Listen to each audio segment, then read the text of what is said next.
Barely Research Facts is a facts-based show, barely, brought to you by ArtNowThus, an arts, events and content company based in India. The show is a trip down dissection lane of words. Every episode, the hosts, Ragini and Shar, choose one word and deep dive into it. Every interesting fact we can find, we research somewhat casually and bring to you, pairing it with some good humor and casual chat between two friends. Welcome to episode 3 of our second season. I can't believe we're on our second season already. We've got a fact-packed season with the usual great facts, good chat. And we're throwing in some more guests this season to help us get you facts with that expert edge. So this episode got us punning on the fly, talking about a poltergeist from our and your childhood, morbid humour in a dictatorship, our favourite redhead Rick Astley, along with activist of vegetarianism and little-known mathematician Pythagoras and his prank cup. So, Ragini, do you want to start?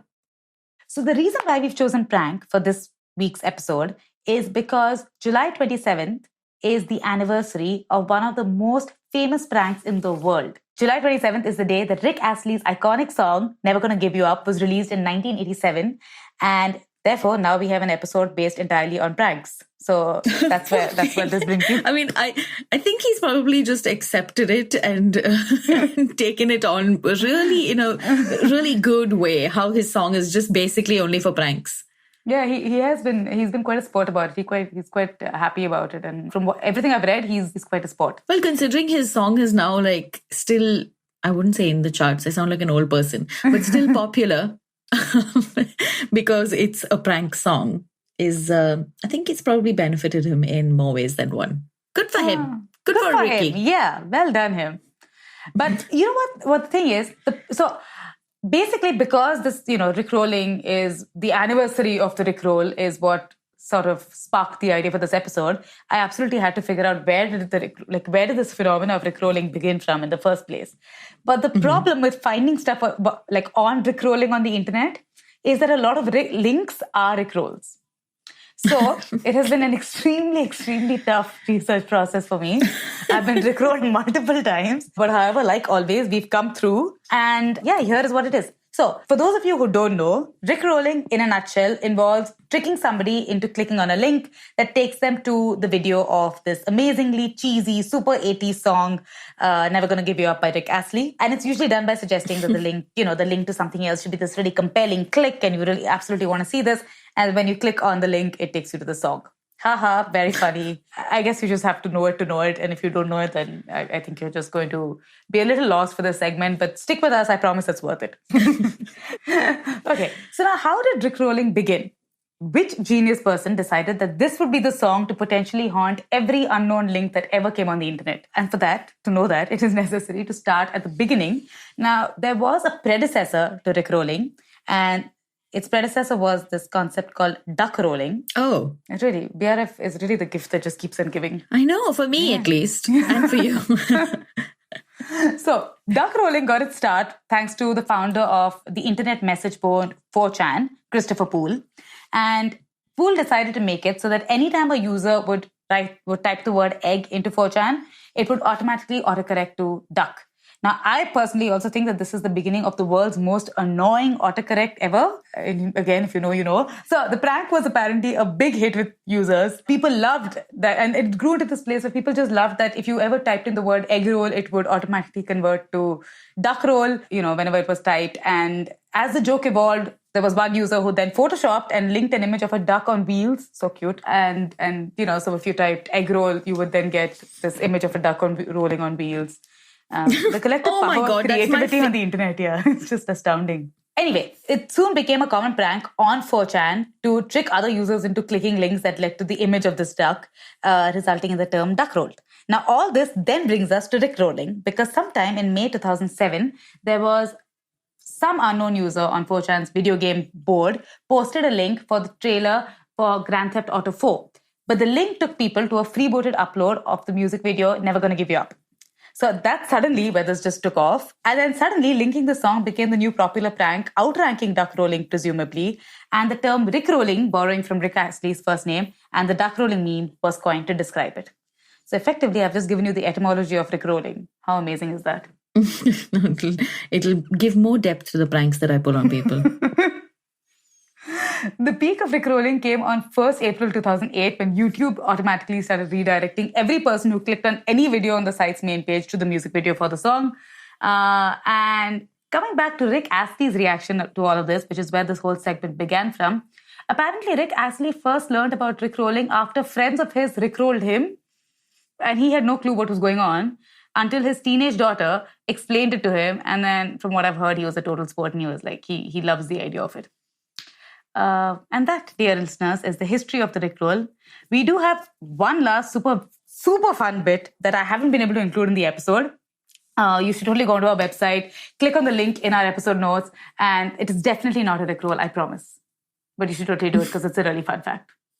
And it's not a Rickroll. Okay, I'm just saying it might be a Rickroll. It's not. So Ragini, being the prankster that she is, reminded me of my favorite prankster from when I was a kid was from the Harry Potter universe. And I think everybody probably knows what I'm going to talk about or who I'm going to talk about. Little Peeves.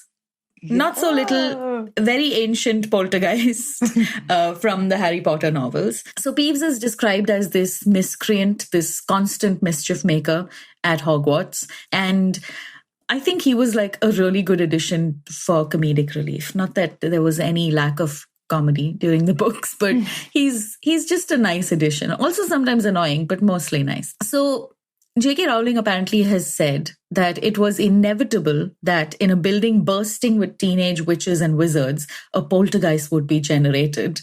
Now, this is obviously she's going by the older explanation of poltergeists is that they're fueled by teenage, I don't know, angst, something. Teenage I was going to say teenage imagination.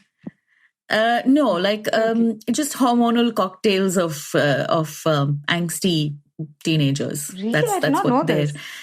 Yeah, it's one of the explanations to that. So maybe Peeves just came with Hogwarts, like dry rot, or I don't know, something that lasts centuries, refuses to go away, and also manages to pull pranks on you every now and then. Like one of the things that I remembered the minute that I thought of Peeves was how he, I wouldn't say encouraged, forced Neville Longbottom to set fire to his own pants. And by pants, I mean underwear, I think. I hope that's what it means because it's way funnier that way. And Neville Longbottom, obviously, if anybody knows anything about him, he's like the perfect target for someone like Peeves. So how he did it was he blocked the entrance to Gryffindor Tower and he told all the students that you have to set fire to your pants if you want to get in. And obviously, like any normal fictional young adult would do, they all turned around and found another way to go and get to the Gryffindor Tower. Not Neville. Neville, according to the book, Harry and Ron simply turned around and used one of their shortcuts. Yet what they find when they got back to their dormitory, Neville smelling strongly of singed material and rummaging in his trunk for a fresh pair of pants. Oh, I don't remember this from the books. I remember just like Neville being terrorized by Peeves, and this is one of the few that I remember. But okay, now one of the stories that interested me was from 1876 when Peeves went really hard. He was like, you know what, all this putting chewing gum in little keyholes and terrorizing Neville, or students like Neville, that's not going to do it for me. So there was the caretaker at the time, Rancorous Carp, who devised a plan to get rid of Peeves. Why would you do that? By laying an elaborate trap, a bait of assorted weapons that Carp would use to lure Peeves underneath a huge enchanted bell jar reinforced by containment charms. That's the kind of poltergeist you want, right? Something that gets lured by weapons. This is very Tom and Jerry. Yeah. Well, the point, of course, was to drop the jar on Peeves, which Carp did, but it wasn't enough to hold him. This is like the classic moment of terror when something you think is going to work doesn't work. Yeah, I'm just wondering who these people are. Like, I don't remember this name at all from the book. Well, yeah, that's because it's from 1876. It's in the history, the annals of history of Hogwarts. Peeves has been around for ages, you know. Wow. So the bell jar drops, doesn't contain him. He escapes. And now he's not only escaped and is angry, but he's also armed with all the weapons that this carp put in there. So he's got cutlasses, crossbows, a blunderbuss, which is like a hand cannon, and went on a completely epic rampage, threatening students with his weapons, which he liked to fire at random. Not at students, of course. Peeves wouldn't go that far. Hogwarts had to be evacuated for 3 days while Professor Mole, who was headmistress at the time, tried to agree a peace settlement with Peeves. Wow. Dude, this is not a barely researched factor. This is quite deep in its research. I've not heard any of this. And I consider myself an expert in Harry Potter. Oh, wow. Gosh. Yeah, I feel super privileged right now knowing this info and not... Maybe I should have gloated a bit more. Like, Ragini, did you know? I feel you undersold this segment. So then Hogwarts had to be evacuated. They finally agreed on a peace settlement, which was that Peeves would relinquish the weapons in his charge or in his terrorizing campaign in exchange for a once weekly swim in the boys' toilets on the ground floor, first choice on stale bread from the kitchens or for throwing purposes, and a new hat. Bless him, is all I can say. That's all he wanted in exchange for all his weapons and being trapped or being attempted to be trapped. So Carp, the caretaker, took an early retirement for health reasons soon after. Wonder why. And that's, I don't think Filch came in at that point. Filch is old, but not older than the world. And Peeves spent a couple of centuries. The 1870s is when the world began. Yeah. And Peeves was allowed to spend centuries being forgiven for his little and larger pranks. So that was our little foray into the Potterverse. Yeah. Yeah, it's always fun, right? To go back into like a Potter, Lord of the Rings. I think I have the oldest prank. And of all things, it's related to a Greek mathematician. Oh. So it's called the Pythagoras. Definitely old, yeah. Super old, yeah. I mean, even we can't say that this is like our scene. This is way too, no reference at all. So it's called the Pythagoras cup, and it's supposed to be the oldest prank still practiced today. So I like these little disclaimers. Not the oldest prank full stop, just the oldest prank still practiced today. So there you go. So essentially what the Pythagoras cup does is spills your drink if you become too greedy. Let me give you some context. So it's also called the greedy cup and the cup of justice, which sounds like something out of, I don't know, the Avengers, but it's not. It looks like a normal cup, like a goblet with curved up edges, with one notable difference. There's a column in the middle of the cup which serves the purpose of spilling the drink when a person is too greedy. So I like how my source article put it. Quote, the invention of the cup is credited to the Greek philosopher and mathematician Pythagoras of Samos, who is famous for his promotion of vegetarianism and for the Pythagorean theorem. So the two things is he was vegetarian and he contributed to us. And then he created this thing on the side, this theorem on the side, but he was vegetarian. This tiny thing. Yeah, this tiny thing that nobody uses much. So the Pythagoras cup was invented 2,500 years ago because he lived between 570 and 495 BC. And it's considered one of the first practical jokes in history.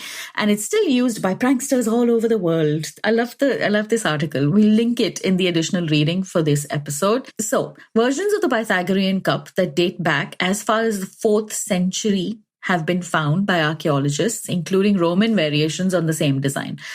So, according to legend, Pythagoras was supervising workers on Samos, which is a Greek island. To ensure the workers didn't drink too much wine, he invented the cup. If the workers filled the cup only to the allowed level, they could drink the wine. If they wanted more, the wine miraculously disappeared. Now, I think this is a bit hyperbolic because the wine didn't miraculously disappear. It just poured out the bottom of the cup. No, it just poured down the bottom of the cup in a stream. So you'd notice. You'd just put the cup above your head and then drink from the bottom of the cup is what I... but you will be greedy and we will fill it to the top with wine. Yeah. Don't try and teach us a lesson. Yeah, clearly I would have been much cleverer worker at this time. God. I shouldn't say these things with such confidence. And another name for the cup. Who's going to refute you? I know. I swear, like the mathematician. So another name for the cup is the Tantalus cup, after the Greek mythological hero Tantalus. After serving, so this is based on legend, obviously, and myth. After serving his boiled son as a meal to the gods. Whoa, okay, that was a turn. Like, that came from nowhere. So Tantalus clearly deserved it. After serving his boiled son as a meal to the gods, Zeus sentenced Tantalus to stand in a pool of water beneath a fruit tree. Being thirsty and hungry, every time Tantalus bowed to drink, the water receded. Every time he rose to pick a fruit, the branches moved away. The English verb to tantalize is derived from Tantalus's name. So every time I'm going to use that word, I'm going to think of its negative origins. It's a good one, though. So the Pythagoras cup tantalizes its innocent victim, and hence the name. Now, all in all, just to tell you a little bit about the physics of it, the Pythagorean cup is fairly simple. Unlike regular cups that have one empty chamber, the Pythagorean cup features a small column in the middle. So just imagine a little column that rises up towards the lip of the cup in the middle. The column is fixed right over the stem of the cup, and the cup stem is hollow. So there's a small hole at the base of the cup where the liquid exits. So within the column is an open chamber, and the column also features a small hole that allows the passage of liquid between the cup and the central column. Now, if all of this explanation doesn't make sense to you, we'll put a picture on Instagram for the creatively challenged so that you can have a look at it. And it's a really good illustration of how it works. So when you fill the cup to just below the tip of the column, you're able to drink without any issues. But if you fill the cup beyond the column, above the column, then you're going to run into some problems, because thanks to Pascal's principle of communicating vessels, when the cup is filled beyond the column, the liquid moves through the small hole up into the column and drains out through the stem and hole in the base. So it's not like it magically vanishes. You know where it's going. If you had just can't do anything about it. Yeah, if you had a friend, maybe they could like lie down open glass below you. Yes, lie down open mouth below your glass, or you can work it out with teamwork. You can work it out. Okay. Yeah, I think I could do with that picture as well, because the design did not make much sense to me. Yeah, I know. I think we'll put the image up. Don't worry, you guys. We've got you. So that's the story of the Pythagorean cup. Wow. I had the story took quite a few turns, huh? It did, with the boiling of the children. I'm sorry that was about just that, by the way. But extra fun fact, somewhat. Yeah. Okay, so for the last segment for this episode, I have a little story about potentially the worst pranksters in the world. It's a little family. We all know them. They're called the Husseins. They were very popular once upon a time. But if that doesn't ring any bells, I'm going to actually set the scene for you. Because that's what I do. So imagine this, yeah? A girl calls up her neighbor and she tells her that her husband has been arrested. The woman on the phone gasps and is about to faint. What makes this worse is that this occurs in Iraq at the peak of the war. So her husband is arrested by American or Iraqi forces and will likely be thrown into jail with no recourse. Oh, God. Now, just as Mrs. Arrested husband is about to move into a full-blown panic, the girl on the other end laughs and says it was an April Fool's joke. Mrs. Arrested husband gives a sigh of relief and they both laugh and all is well. What? Yes. That's not funny. But it does turn out, while this is my, I've sort of fictionalized an existing account, this isn't far from really what happens in Iraq. And it seems like the Iraqis take April Fools quite seriously, and they really do take dark humor to a whole new level. So, yeah, and one of the reasons for this might be that the most famous proponent of this holiday in Iraq is, as I mentioned, the family of the Husseins. And who do I mean? I mean Saddam and his son Uday. They were apparently huge fans of the festival, and they played many a joke on the good people of Iraq. Nothing says ruthless dictator like a good prank, of course. So now I'm going to read the next section straight from this page that I came across from the website of the Museum of Hoaxes. That is a real place, I promise you, I'm not kidding. And the website has a whole section devoted to April Fool's pranks and prankers. So, on 1st April 1998, the Babel newspaper, owned by Hussein's son Uday, informed its readers that President Clinton had decided to lift sanctions against Iraq only to admit later that it was just joking. One can imagine the knee-slapping guffaws when readers realized how they'd been taken for a ride. The laughs continued in 1999 when Uday mischievously announced that monthly food rations would be supplemented to include bananas, Pepsi, and chocolate. Again, just a joke. At this point, the Husseins appear to have run out of material because in 2000 they recycled the sanction-lifting gag and in 2001 trotted out the ration supplement crowd pleaser one more time.